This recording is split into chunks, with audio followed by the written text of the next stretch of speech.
তুমি যদি মনে এক আকাশ পরিমাণ কষ্ট নিয়ে অভিমান করে বলতে পারো যে তুমি মদ খাবা নাকি অন্য মেয়ের কাছে গিয়ে শুয়ে থাকবা, এটা তুমি বললে আমি করব কি? করব না। হুম, কারণ তোমার সারা অন্য কারোর প্রতি কখনো ফিল আসবে না, কখনো মনও কাউরে দিতে পারবো না।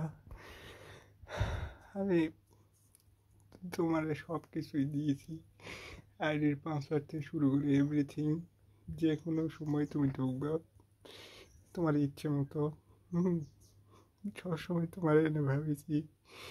হুম, আমার মনে যদি অন্য কোনো মেয়ের চিন্তা থাকতো তাহলে তোমার আমি সবসময় সিগারেট শেয়ার করতাম না বা সব কিছু দিতাম না।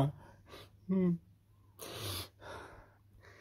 আজও কেন তোমার দ্বারে বসে থাকি? কারণ তোমাকে তারা অন্য কারোর প্রতি মনে আসবে না কখনো।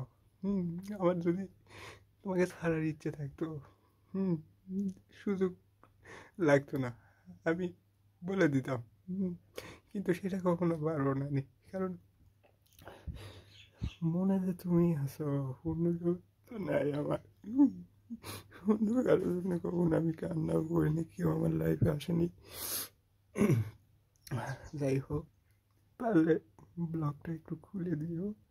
হুম, কতদিন তোমারে ডাকি নাই, তোমারে একটু উইশ করার সুযোগ দিও। হ্যাঁ, উইশ করার সুযোগ দিও। ব্লগ খুলে দিও প্লিজ।